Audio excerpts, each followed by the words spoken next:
Hello, welcome to Dynasty Playbook, Dynasty subreddit's dedicated podcast. I'm your host, Drew. You can find me on Reddit at EAF Marine and on Twitter at DrewDotsonNFL. With me are my co-hosts, Scott and Tyler. You can find Scott on Reddit at Stewie35. You can find Tyler on Reddit at Barles and on Twitter at HBomb9508. We're back for another week. We finally got the whole crew back together. How you guys doing this week? Tired. Tired? Yeah, Scott's been paintballing, man. He's got the battle scars to prove it. That's a young man's game. I was busy getting all my torn up back massaged because I feel like I'm old. Ugh. So You are old. I feel like I'm old, but it'll be all right. So I decided this week, with all the new news going on, that we will no longer be having the Dynasty Playbook podcast. We will now be having the Tebow Mania podcast for all your Tebow-related news. So, for those of you who didn't know, Tim Tebow has signed with the Philadelphia Eagles, and hell has been unleashed on Earth. Guys, this is big Dynasty news. How are we taking it?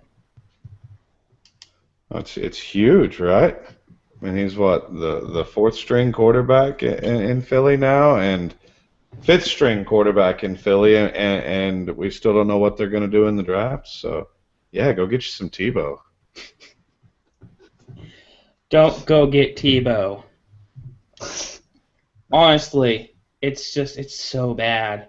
I wish I could mute Tebow, but I feel like people are going to be just sending their normal tweets with Tebow words in them, and I'm going to Twitter's just not going to have anything to say to me for like the next 3 or 4 days. But just don't turn on your TVs because it's going to be unbearable. So let's actually talk about things that are of importance and relevance to Dynasty, and let's just move right into our college player discussion of the week.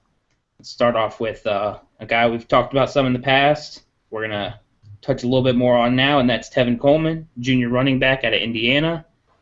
He'll be 22 at the start of the season, so fairly young for running back. And Tyler and I have kind of gone back and forth on him. So Scott, we'll let you start us off. All right. I was kind of impressed. He was actually a lot better than what I wasn't really sure what to expect, but what I expected out of a smaller school in Indiana. Really good north and south runner. Got downhill, was really good about just finding the hole, or not necessarily finding a hole. He would pick a hole, whether it was a good one or not, and just kind of run downhill. Arm tackles aren't going to stop him. He would seem to a lot better in zone running versus the standard blocking situation. Pretty good pass blocker. He definitely wasn't afraid to get his nose in there. He's not diving at people's ankles or people's knees, not just trying to get a cut block. He's willing to take on that block. So some good things to see from him. I didn't see too much in the passing game.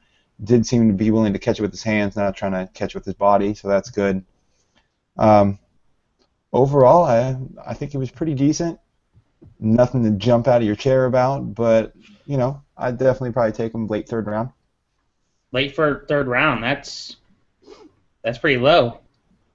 I guess you don't like him as much as Tyler does. I don't even think you like him as much as I do, and I hate him. So Tyler, I guess I'll let you tell us what you think, so I can come in and I guess be the middle ground. Yeah, I like Coleman. There's certainly a lot there not to like, and Scott hit on a key point when he said a north-south runner. That's exactly what he is. He's a north-south guy. He doesn't have the jukes. He doesn't have the hips. He doesn't have the shakes, the quick twitch. He doesn't have any of that. He's a plow straight ahead kind of guy. His vision is lacking, or what appears to be lacking. He's pretty much going to take it up the gut and go. What I do like about him is his top end speed is crazy. The dude ripped off more highlight reel runs than really anybody I've seen on tape out of this class, and it's kind of hard for me to get away from seeing that. That's what you're looking for. I do think he's going to struggle at the next level, especially in a one-back system. where he doesn't have someone in front of him clearing out a hole. I think we're going to have a lot of 2 yard gains or runs, where he just dies at the line of scrimmage or gets caught in the backfield. I think his ADP right now is right in the late first round range. That's not a spot where I'm going to be comfortable taking him. For me, if I could get him in the mid to late second, I would take him there. I don't think I ever will. So Tevin Coleman's kind of looking like a guy that I'm not going to really be able to get my hands on. Yeah, he's like a bad Chris Johnson to me in that he's going to be extremely reliant on those big highlight reel plays. He's got that breakaway speed. He makes, he's the king of the jump cut. He makes that one cut, and if he can get away, he's taking it to the house. But those plays just aren't going to be there in the quantity they were at the college level. He's just, there are so many runs where he got stopped for a loss, 1 yard, just he'd hit that line and drop. NFL teams are not going to be able to use him because they're not going to be able to count on him for consistency. His yards per carry got completely skewed by the fact that he'd break off, a 40-yard run, a 50-yard run once or twice a game, and it would completely mask all those, garbage runs in between. But an NFL team can't use it because it's going to cause them to stall out on drives. I think if there's any player in this draft that is going to be drafted in maybe the first 3 or 4 rounds of the NFL draft that I would bet to bust, it's going to be him. I'm not a fan. I'll take him in the early third just for a shot at the upside, but I don't see it. He's not a guy I'm going after, and he's not a guy I see ending up on any of my rosters this year. So I really don't see what people are clamoring over with him. We're seeing the top gear. That's what they're seeing. Everybody's seeing that top gear where he rips off this, like I said, highlight reel play. And I'll bet he's going to have a few of those. But like you said, I bet he's going to have more than his share of really, really bad days at the office if and when he gets an opportunity. Days where he has 18 carries for 30 yards, something like that. He looks like he has that kind of potential to lay just a crapper out there. But he also has the potential to have 18 carries for $180, if he can find a few seams. So I said, I don't love him. I don't hate him. I do think he's going to be overdrafted. And I'm kind of lamenting the fact that I won't be able to take a little bit of a gamble on him just because he's not going to be in the range right there. There are too many other, namely wide receivers, that I'd rather take in the range where Coleman's going to be going. Yeah, and Scott, you got anything else you want to hit on with him? I pretty much agree with most of what you guys had to say. I just think his range is way too high for me. I agree with Tyler in that. I am admittedly lower than both of you guys on him, but as far as where I would take him. But late first, early second, there's too many other better options in my opinion for me to go ahead and go with Tevin Coleman there. I don't see him having lots of success at the next level. I think there'll be lots of short runs and not so many long ones. There's lots of fast guys in the NFL. Yeah, and I think that pretty much wraps up Tevin Coleman. We can move on to our next guy who I'm admittedly much higher on just in terms of how they view as a prospect, and that's Devontae Davis. He's a senior wide receiver at the University of Las Vegas, and this guy's kind of under the radar, but at the same time, he's still getting a lot of hype. He's a guy I'm definitely targeting early third round, mid third round, and he's exciting to watch. He's got some negatives to his game. He definitely has a lot of issues with handsy defensive backs at the line of scrimmage. So that's something he's really going to have to work on. But he's excellent at tracking the ball. When he concentrates, when he's got his eyes on that ball, I've seen him make some catches at ridiculous angles. He high points the ball well. Even when he's falling, going sideways, he's bringing that ball in, which you can't teach that. That's going to be an invaluable skill going to the NFL level. He's big-bodied. That's going to appeal to NFL teams, and there's just a lot to like on tape. There's a lot that shows he's just a natural for the position.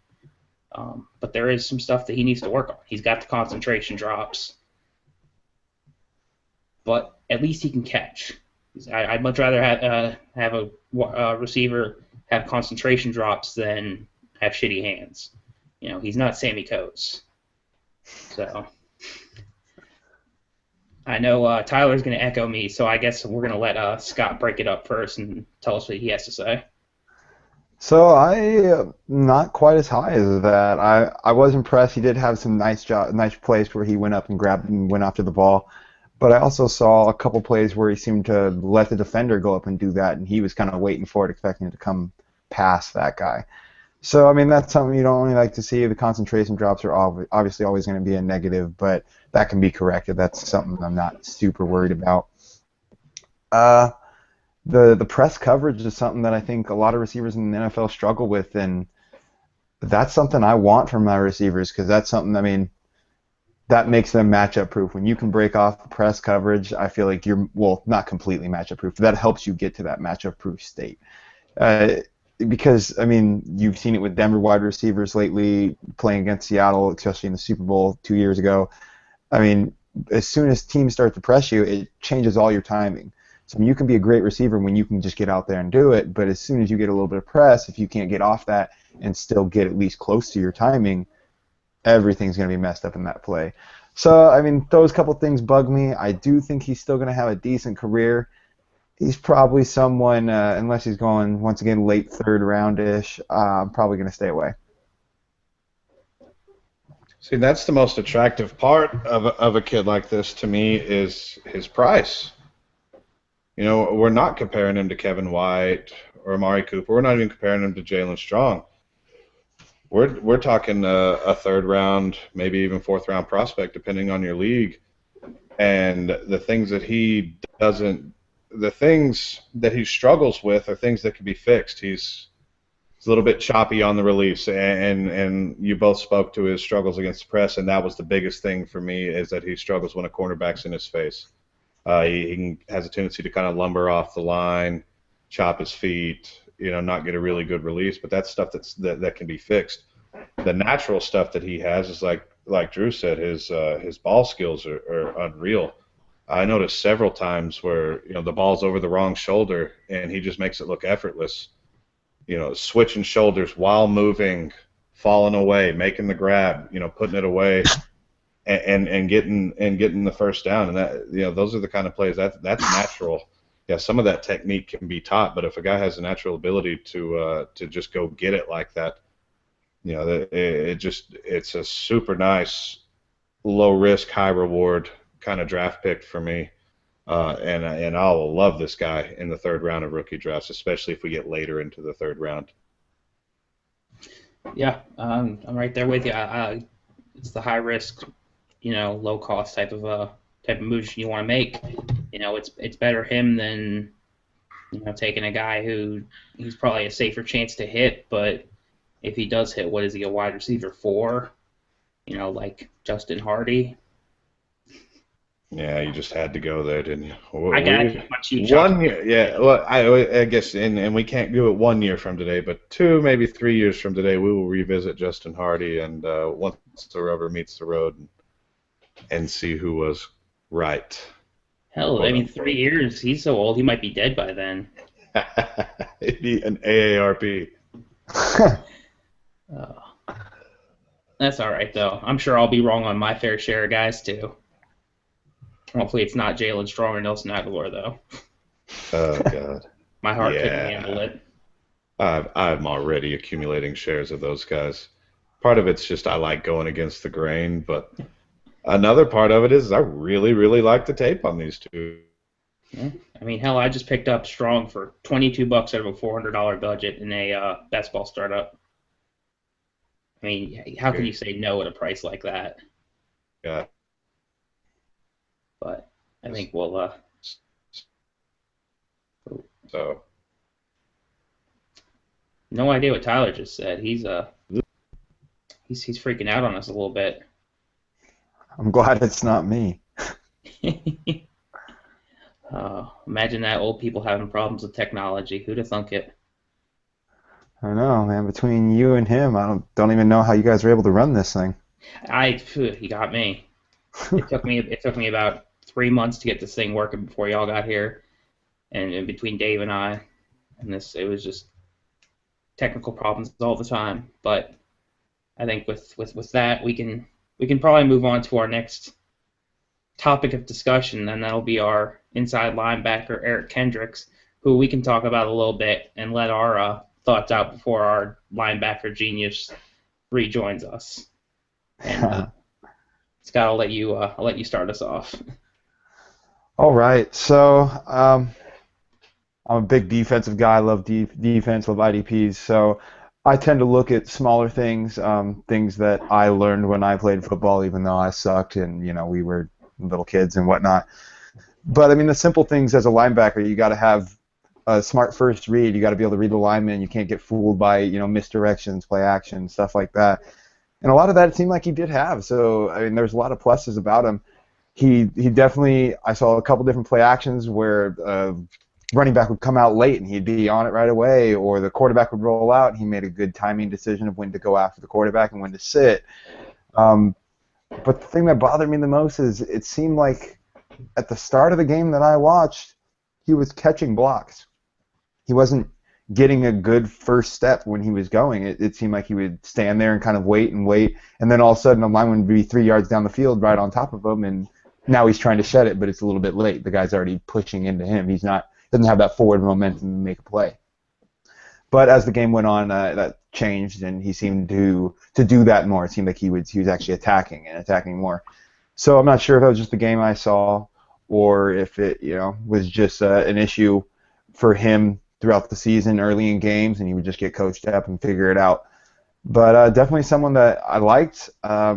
Middle linebacker, I don't know. He didn't seem to have quite what I'm looking for a middle linebacker. But, I mean, I think he can be productive in the NFL, maybe in a 3-4 system.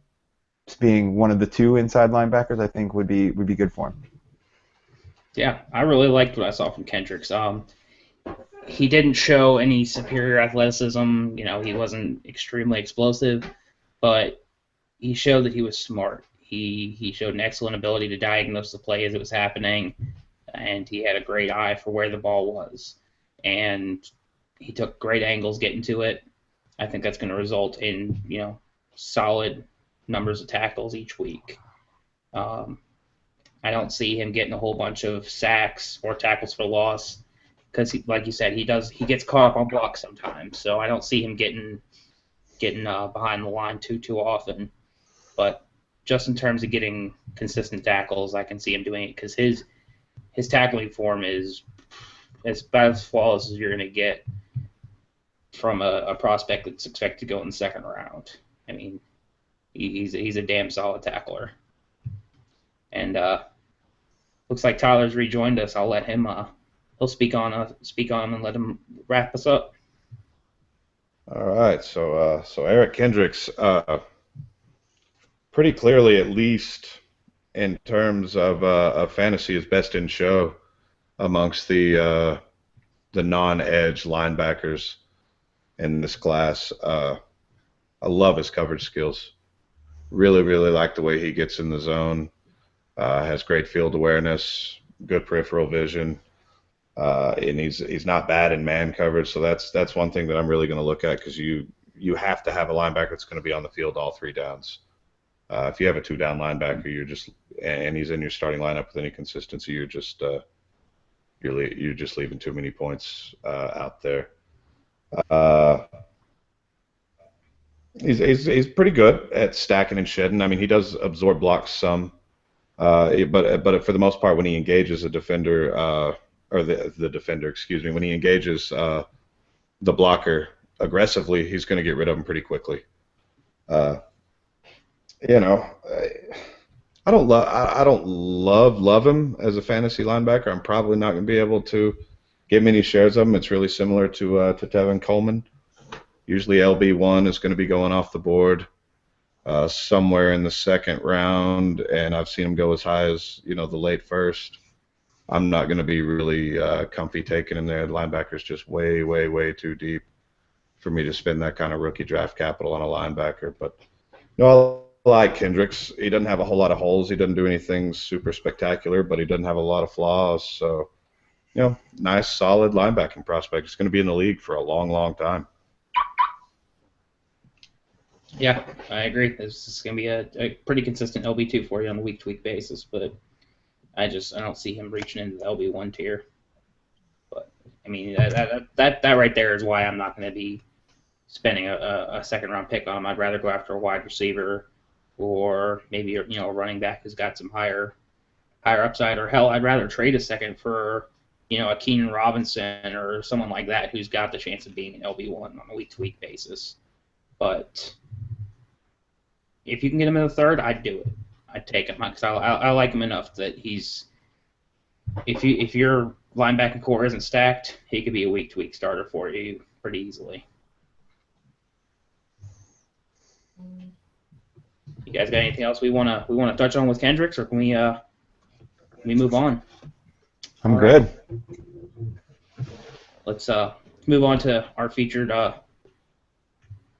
part for the episode, and that is we're going to touch on our top 10 rookie wide receivers for the 2015 class. And let's start it off. I'm going to touch on my first tier, and that's Amari Cooper and Kevin White. And I mean, they're neck and neck for my number one position because I mean it changes day by day, and it really depends on kind of the team build as well. I've talked about it in past episodes. If you don't have a wide receiver to your name, I'm taking Cooper. But if you need that higher upside option, if you need a guy that might break into your lineup at the absolute highest level, then I'd probably go Kevin White. But most of the time, I'm probably going to take Cooper. But that's my first tier. How about you, Scott? Yeah, pretty much mirroring exactly what you got there. I got Cooper and White. For me, Cooper's a little bit above in most situations, but like you said, I mean, if I'm going on a team that I already have quite a few or a couple only top wide receivers, I'm thinking about taking Kevin White as just a really high upside. Maybe his potential shoots through the roof. And I feel Cooper's more of you see almost everything you're going to get from him. I mean, he's still going to improve, but I think that White has that possibility of improving a lot more. Yeah, I mean, it's Coop and White, and if it's not universally agreed, it's really, really close. I know a few guys are sneaking Parker in there, but I don't see that. For me, those are my 1-2. My 3-4 is Jalen Strong and Nelson Aguilar, and now there will be dissension in the ranks because that's where I have those two, and I definitely know that I have them higher than the consensus, but those are kind of my guys this year. I love those two guys. Yeah, I mean, I love Nelson Aguilar, but until the draft tells me, what I need to hear, I can't put Nelson Aguilar higher than my number 6. I've got, my second tier has Strong at number 3, has DGB at number 4, Parker at number 5, and Aguilar at number 6. I did an article, I broke down Parker, I went through all his tape, and I swore him off at the start of this offseason, but going through and looking at it snap by snap, he's a lot better than I gave him credit for. He doesn't have the problems I thought he did because I let a couple bad plays stick out in my memory. He also doesn't. I don't see the extreme upside that a lot of people are seeing. I know that I can see the athleticism, but there's still a lot of holes in his game. And DGB, Dorial Green Beckham, his name's written down in pencil until I see where he goes in the NFL draft, because until the NFL tells me what they think about his character with their draft set, with the draft position, I got nothing. Because he could go in the first round, and he goes high enough, he could shoot up to my number 3 position. If he goes low enough and turns into an Isaiah Crowell like last year, late second round. It can be a huge switch. But I mean, my second tier's written in pen. You're probably not falling out of there. All right, pretty close to the same there. I'm gonna have Devontae Parker at 3 for myself.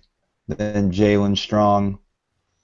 DGB will round out my top five. I agree with part of what Drew had to say there. He probably won't go up very much in my book. I really like Parker and Strong. I think they're really good guys, really good players. I think they have a good chance of contributing very quickly, depending on what team they go to, obviously. But he could slide down if the NFL doesn't like him, if they think that his character issues are too much. I could see him sliding down maybe a spot or two, maybe even 3 spots on my board to round 8. But the next guy would be Nelson Aguilar, and that would round out my second tier as well. Got those 4 as my second tier, pretty solidly as well. Not really seeing anybody else sneak into that second tier, and I think that those are the guys I'm really going after in that first round for myself. I'd be really stoked to get him in the second if I could get any of those guys, and I would be surprised to see him there myself. How early in the first round would you be willing to take the last guy on your second tier? So that'd be Nelson Aguilar. I'd probably take him as early as 10. That would be my limit for myself. But I haven't watched a whole lot of his tape, and reading your article earlier this week makes me want to take another look at him to see what exactly all the hype is about. Yeah, there's some guy love between two guys, even if he doesn't know about it, with me and Aguilar. Even though Tyler would be willing to take him at 107, I am not ready to take him that high yet.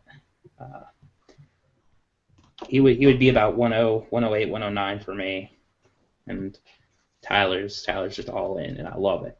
I love the craziness. But yeah. I mean, at some point, trading down in a rookie draft can be hard to do. I mean, it can be really hard to do and pick up the proper value. So if I'm sitting there at 106 and it's Nelson Aguilar versus Melvin Gordon, I'm going to take Aguilar. I'm going to die on my sword, man. Wow. I'm all in. Yeah, but you also hate running backs, so we also have to take that opinion with a grain of salt. Yeah, I mean, fair enough, but I have conviction. Conviction, I don't know if that's the right word for it, but it's something. I'm just crazy. That's all right. I think the word I used on Friday was psychotic. But psychotic, yes. The entire league, Dynasty, is a hell of a drug. We have lost our collective minds. Yeah, we've all lost our shit, but it's all right. We're still waiting on Scott to make that next pick. Yeah, that's right. I'm working on it. I swear, any minute now, I'll pick that one for you guys. Yeah, you better hurry before Alex has an aneurysm. But let's move on to this next tier, where I think we're going to start seeing a little more difference in our opinions. And my number 7 is going to be Stephon Diggs, followed by Trey McBride, Rashad Perriman, and then Philip Dorsett. And I'm sure there are a ton of people at home right now all thinking we're high as batshit because all of us have Rashad Perriman outside of our top 6, out of our second tier. But I mean, I'm all fine with looking past his athletic upside because based on the tape, he looked like garbage. He was just not exciting to watch. There's so many holes in his game, and his hands are just. I'm putting him at number 9 just because I feel like at this point somebody has to know something I don't, because I feel like we can't be the only 3 that are wrong. Yeah, I mean, I've got him at 10, and it's kind of the same thing. Kind of like I think I just kind of have to, because I mean, I guess I can definitely be accused of, thinking a little bit too much outside of the box with my rankings. But yeah, that's where I have Perryman. I've got Funchess at 7 because you know me, I'm all team big wide receiver. Love the big guys. And then for me, it's Diggs, McBride, and like I said, Perryman rounding out my top 10. All right. Oh, go ahead, Tyler. Well, not Tyler. That was Drew. I said, yeah, no Funchess in my top 10. I hate team big wide receiver, so I put in Dorsett over him. I'm all about those little guys. And I'm going to join team big wide receivers, and I have Funchess at 6, actually, myself. And then I go Stephon Diggs, and then it's kind of close, but I go Trey McBride, and then Perriman, and then how many was that? I don't even know that. Was that 4? You're at 10. I know. The next one's 10, right? Yeah, numbers is hard. No, they're really the big and stuff. And I have Coates at my number 10 there. And that rounds out my top 10. Yeah, that's gross. I know. All right, we need to find a third co-host because it can't be Scott. Also, it's official. The Dynasty Playbook hates Brashard Perriman. Yeah, that's beyond watch. Everybody, keep an eye on your mailbox. I'm expecting anthrax in the mail within the next week. But that was our top 10 rookie wide receivers. I think we can go ahead and hit on our top 2 rookie tight ends while we're here. I'm going to go ahead and put Max Williams at number 1 and Clive Walford at number 2. Anybody got anything different? Does anybody have anything different? I don't think anybody on the planet has anything different. Scott, tell me you've got somebody ahead of Walford. Yeah, I have Rob Gronkowski's ahead of Walford. I hate you. Honestly, I figure we might as well do them now because there's no point in doing, an entire segment next week for the 2 tight ends. I like Jesse James as a far number 3, but after that it's like, no. So let's just move on to our submitted questions before we waste any more time on that. And our first question comes from Awesome Andy Man. It says Ron Rivera has made it clear that he intends to implement a 2-back system in Carolina again in 2015. In my opinion, that's way better than the 3-back system he's had in the past. Do you think Jonathan Stewart will be able to produce at an RB2 level? Personally, I think he will be able to produce at an RB2 level for about 6 to 8 weeks, and then he'll get injured, and then he'll produce at no RB level. So, honestly, I actually like Stewart as a buy if you can get him cheap enough, but based on his ADP, I'm not interested. I think people were completely off the Jonathan Stewart hype train, and then everybody saw him at the end of the season last year, saw him look really good, like the running back we all expected him to be, 100 years ago. And he's still only 28, so he's got a little bit of time left. But he's just, his price is not interesting. You've pretty much factored in all the upside with his price as it is. Yeah, I mean, Jay Stew's ADP is out of control right now, and I got to think a lot of that is a function of the fact that there just aren't many running backs out there. But like Drew said, I mean, he's been around a hot minute, and it's been the same thing year in, year out. I've got Jay Stu rostered in a couple spots. Cool. If I can sell him, I'll do it. If not, I'll roll him out there week 1, see what I can get for a week or 2 until he shatters into a million pieces, and then Jonathan Stewart will be back to being who he has been for all these years. The guy that's on your injured reserve. Yeah, I'm right there with you guys. I think that he can perform at an RB2 level. That is a very easy possibility for him. But the question's always been with Jonathan Stewart for how long? Do we get 3 weeks? Do we get 6 to 8, as Drew's hoping for there? If I'm rostering him, I'm getting rid of him real quick as soon as he has that 1 or 2 good weeks that people are like, there's that potential I was looking for. Get rid of him. Take that potential. You can have it. I'm not buying in. I think we've seen it too many times. What changed this year? Yeah, I'm not even waiting that long. If I can sell him now, I'm selling him now. I'm not taking the chance that we're waiting until week 1 because God knows if he's going to get injured in training camp or the preseason or something like that. But for those of you out there who like Jay Stu, I am going to leave you with a ray of hope in that in the past, Jay Stu, not in the past, like after he was drafted, his tissues were a lot more related to soft tissue, whereas recently, I was listening to some podcast, I can't remember who said it, so forgive me. a lot of his issues more have been less about soft tissue, so recurring injuries are less of a concern than they would be if they were soft tissue. So there's a slight ray of hope. I'm not doing too much to hold on to it, but it's something. And to kind of piggyback on that, do we see any remaining value for Kendall Hunter, who, for those of you who aren't in the know, Kendall Hunter is backing up Jonathan Stewart in Carolina. Let's all together tell him, no. Kendall Hunter has no value at all. If you're going to roster a backup in Carolina, it might as well be Mike Tolbert, because it's nobody. I wouldn't be surprised if they took a running back at some point in the draft this year, because whoever the future of the running back core is, or at least a backup, is not on their roster right now. Yeah, I'd like to speak real quick on the potential that I think he has. Let me talk about it. All right, that's it. All right. Oh, that's good. Scott has instilled us with his words of wisdom. Thank you, Scott.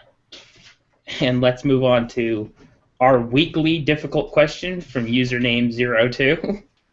Coming at us with fire every week, and I love it. Auction versus snake. Which do you prefer for Dynasty startup drafts? Do you prefer the same format for rookie drafts?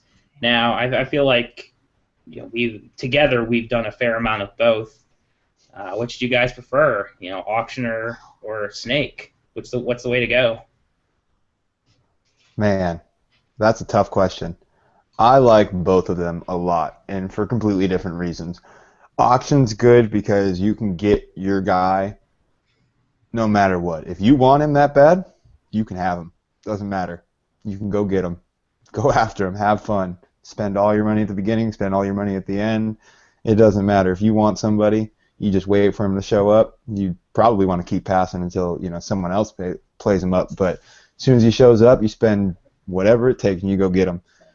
But I feel you can do a lot of that in a more sneaky way with people without people realizing, and for cheaper in a snake. I like to be able to jump around in the draft, move back, move up, try and get my guys that way, and maybe move out of those top spots that people are thinking are really elite players, and drop back to a third round or fourth round picks, and all of a sudden pick up 3 or 4 of these guys that are just on the cusp of being that elite guy and that are still working towards that.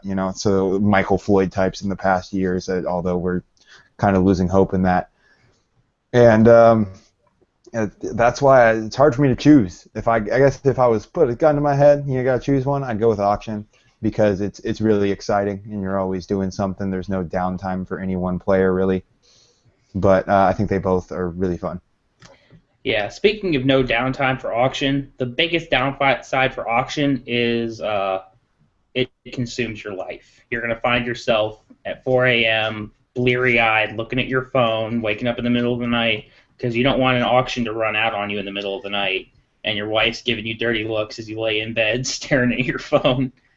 So it's not particularly good for that aspect, but, I mean, it's so much fun. It really is.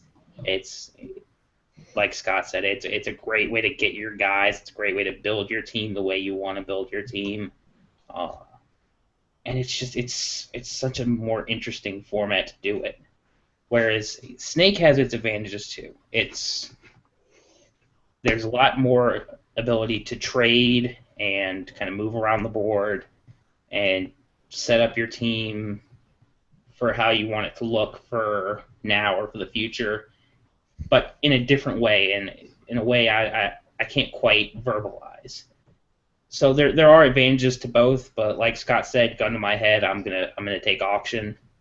And in terms of rookie drafts, I've never done an auction rookie draft. It's something I've got in the works for one of my leagues for next year, but so I can't really speak on it.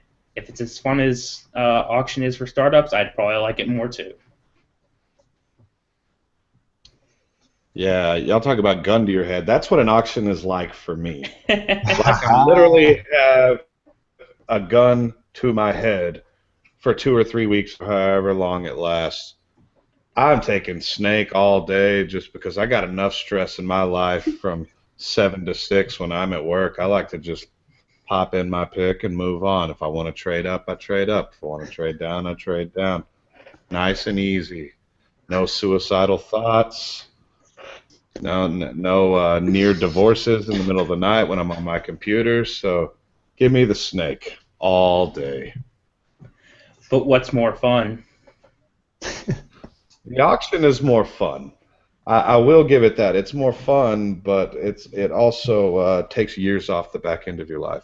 Yeah, but who needs to be old anyways? We've talked about it. Old people don't contribute to society, so get in some auctions while you're young and go out in a burst of flames before you get old and useless.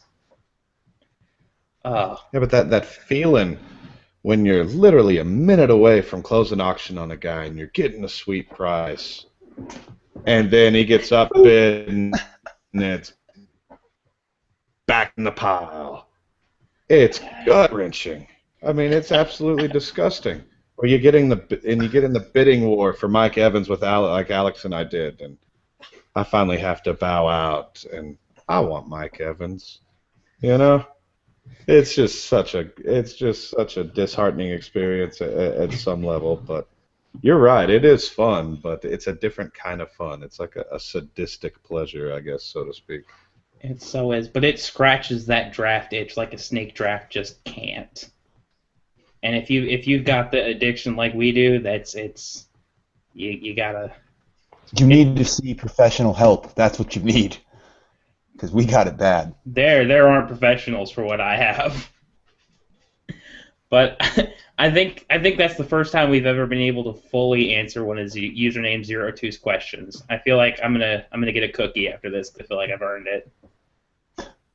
But let's move on to our next question, coming from Bane the Geech.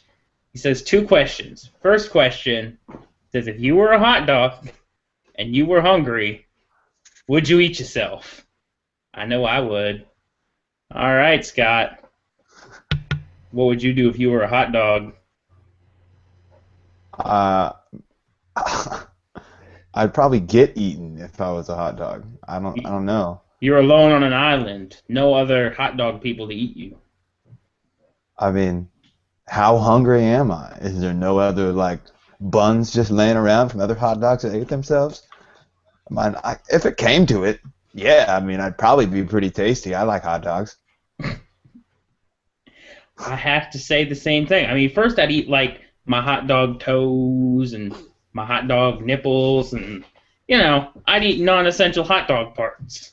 But would you eat your hot dog bun? That's the real question. Leave yourself all vulnerable. I mean, I feel like I'm a hot dog. I'm already pretty vulnerable. Touche. These are the questions people are listening to answer. These are what people need to know. And Tyler, what would you do if you were a hot dog? I mean, this is quality Dynasty content here. I love it. And of course I would. I mean, who doesn't want a hot dog? And especially in the desert island scenario that you laid out, what else are you going to do? You're damn straight I would. Now, here's the question. Get myself all nice and warm and toasted up first, though. Wouldn't want to get cold. You have to leave at least one hand, because you have to be able to tear off parts of your hot dog self, because you don't have a hot dog neck to bend over and eat parts of your hot dog self. So you have to think ahead. I've especially spent way too much time thinking about how to eat my hot dog self. Let's move on to more important questions, like what is the pricing of C.J. Mosley, the linebacker, I'm assuming, and West Crowell individually and separate? Individually and separate? Yes. Or individually and together? No, individually. Damn it, Matt. Since you make me sound stupid on air. Thank you. Hey, it was written down just how we saw it in the questions, but I had to laugh because, I mean, that's just wonderfully done. Thank you, Bane the Geech. Both questions. He makes Drew look. He makes Drew look bad, so now he automatically owes me Travis Kelce. So I think we have a precedent set here. All right. So, Scott, I'll let you start us off with whatever question he really wants to know the answer to. C.J. Mosley, I like him. I think I don't have him quite as high as some other people. I don't have my linebacker ranks right now, but off the top of my head, I think he's probably in my top 10 linebackers if I'm not going crazy here. As far as rookies from last year went, I think it was Anthony Barr and then C.J. Mosley and the guy Pittsburgh picked up, who I can't even think of their name right now. It's been a long day. I had those three all really close together, with Barr a little bit higher than everyone else, myself. And then Weston Crowell, I value them a lot higher together. And if I had to pick one individually, I'm probably going with Crowell just based on talent. But I really probably don't want either of them individually. I'm much more willing to go for the package than just one. Yeah. For Mosley, he was my number 2 backer in the class. The linebacker whose name you were thinking of was Ryan Shazier. For me, it's inside linebacker, and then it's everybody else in terms of draft class most of the time. So it was those two, and then everybody else, even though I did like Anthony Barr and Khalil Mack. For me, C.J. Mosley's probably my 4th or 5th overall linebacker right now. I'd probably be willing to give probably a late-ish first. I'm sounding crazy there for a second. And in terms of Weston Crowell, I'll admit it, I'm a Crowell fanboy. I'd be more than willing to take him on by himself, sans West. He's worth a mid-first to me. I'd take him over the 106 at this point. Yeah. He was the number 1 running back for me in the last class, if you exclude character concerns, and he's shown pretty clearly that it's not something that's carrying over to the NFL. So. But you're taking Crowell over your man love, Nelson Aguilar? I'll take him over Jay Ajayi, my number 3 running back. I don't care. Crowell is a transcendent talent, and I don't think he gets enough credit for it. He looked like a stud when Mack was in at center. And he was the only one that continued to look good once Mack went down with injury. I think if he gets the amount of carries that he should be getting, he'll be an RB1 without a second thought. I think people are putting way too much stock in the fact that West was a 3rd-round pick. I think West is still definitely worth something. He's probably worth a late 2nd-round pick, and I'd love to stack them together because who knows what the hell Cleveland is doing. But if I'm picking one, I'm picking Crowell, and I'd pay the 106 for Crowell rather than spend the late 2nd to get West. And it's not even really a tough decision for me. Yeah, I think I'm right there with you on Mosley. Yeah, I'd probably pay a late 1 for him, depending on the team. Even though linebacker is so deep. I said before, I don't love this class when you get into that late first range, so I got to think that C.J. Mosley is going to provide as good or better value without really any risk at all. I mean, he's anchored in, right? I mean, he's an LB1 for the foreseeable future. As far as Crowell and West, I don't know. If I'm trying to make a deal with another owner and he owns both of them, I'm not leaving without both. Obviously, Crowell's going to cost more. But I'd be looking to get both. Crowell on his own for me, he's worth like Drew said, a mid to late first for me, probably somewhere in the 108 or later range. Terrence West, I'm not trying to pay anything above a 3rd rounder for. So I'd be all right giving up a late first and like a late 3rd for Crowell and West, but I'm just not breaking my neck to get them because I don't like the way they were utilized last year, excuse me. I like at least a little bit of predictability at running back, and that whole situation was incredibly volatile.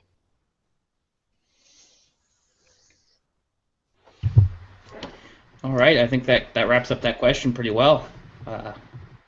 Matt's already sent me a text and apologizing for sending me messed up questions, even though he did it on purpose. Setting me up for failure from the start. But that's all right, because nobody expects anything better from me anyways. Our last question is going to come from 35 Dew. This question is, what will you command for the 105 pick? And that's kind of an interestingly worded question, and I'm interested to see how you guys take it. Tyler, I'll let you take it here because you haven't got to say anything first all night. All right. So if I'm holding the 105 on the clock, depending on who's there, I mean, man, we've already talked about how much I love Jalen Strong, and he's probably going to be there almost every time at 105. But I'd still rather have. We're going to talk about him again, Allen Robinson. That's exactly the player I would be targeting. Not exactly the type of player. That is the player I would be targeting with that pick, and I think you could pull it off in most scenarios. In terms of rookie picks, I wouldn't hate sliding down to the 108, 109 and picking up an early second, something like that. So if I'm sitting on the clock at 105, yeah, I'm always open to offers, but most of the time you end up just taking the pick. Yeah, I'm gonna have to agree with the end of that statement there. Um, I'm probably just gonna end up taking the pick. There's not a whole lot I think people are gonna be willing to give. A-Rob would be a nice grab for me there. I mean, most of that rookie class, if you can get one of those guys that might have fell a little bit low due to injury, I'd be pretty excited about it. But most likely, I'm probably just going to take that 5th overall pick.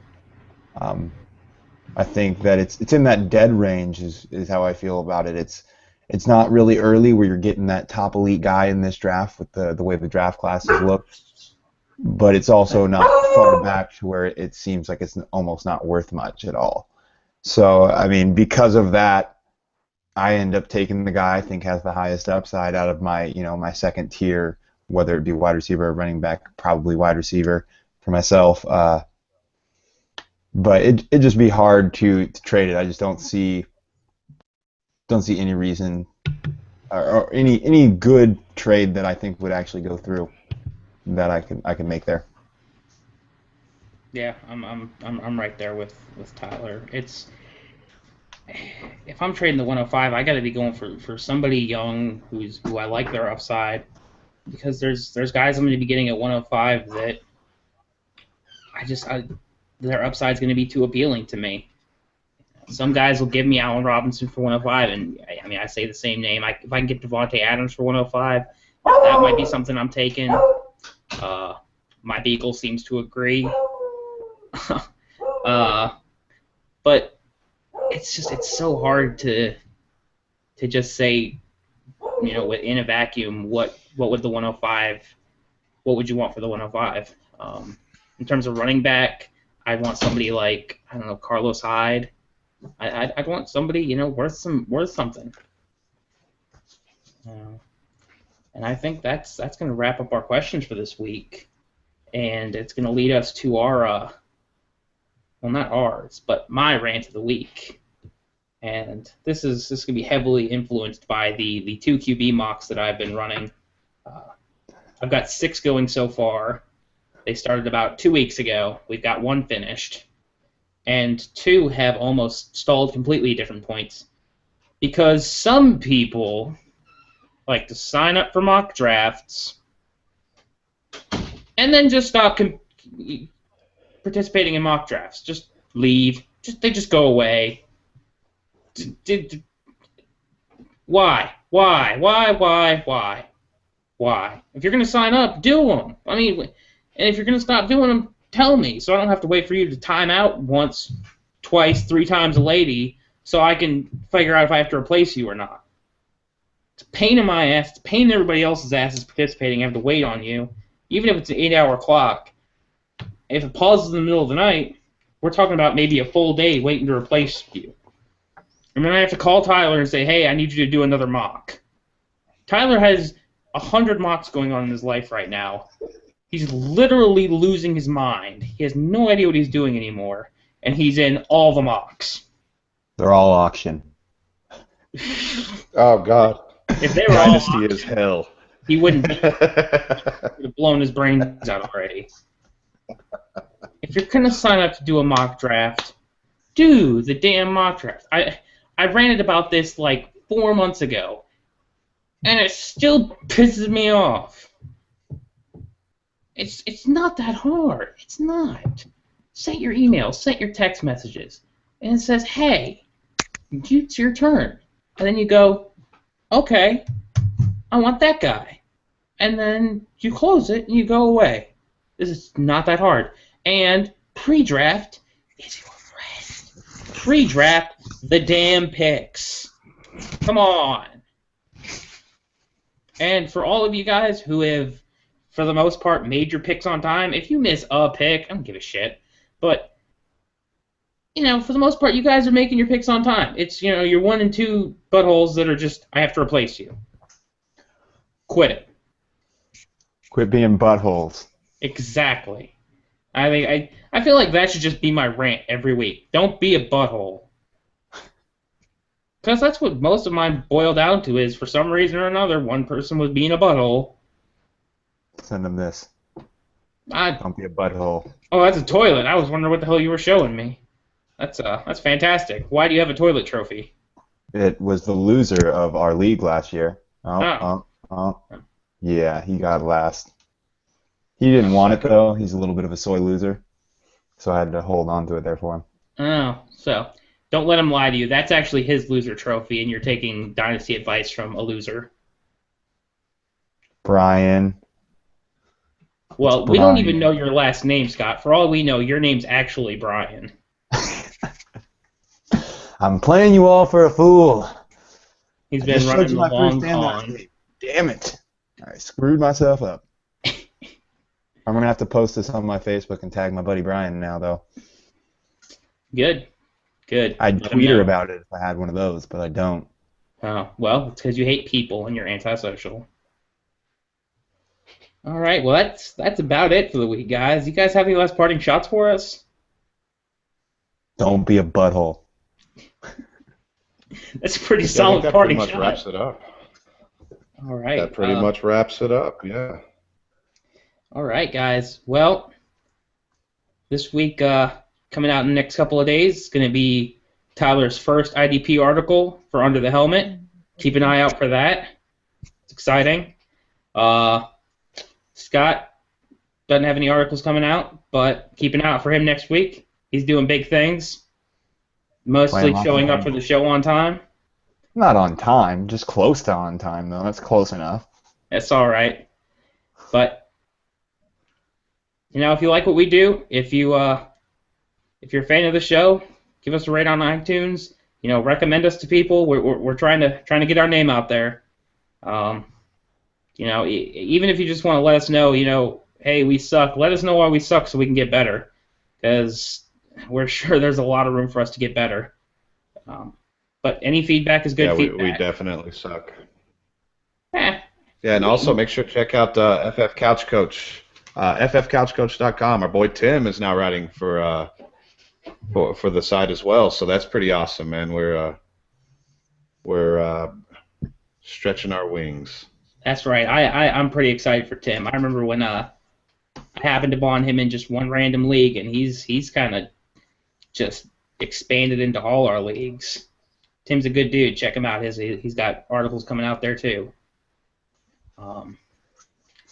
Guys, we really appreciate you listening. This has been the Dynasty Playbook, the Dynasty subreddit's dedicated podcast. I'm your host, Drew. You can find me on Reddit at EAFMarine and on Twitter at DrewDotsonNFL.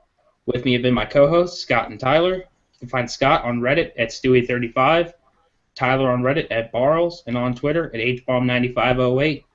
Thanks for joining us this week. We'll see you again later.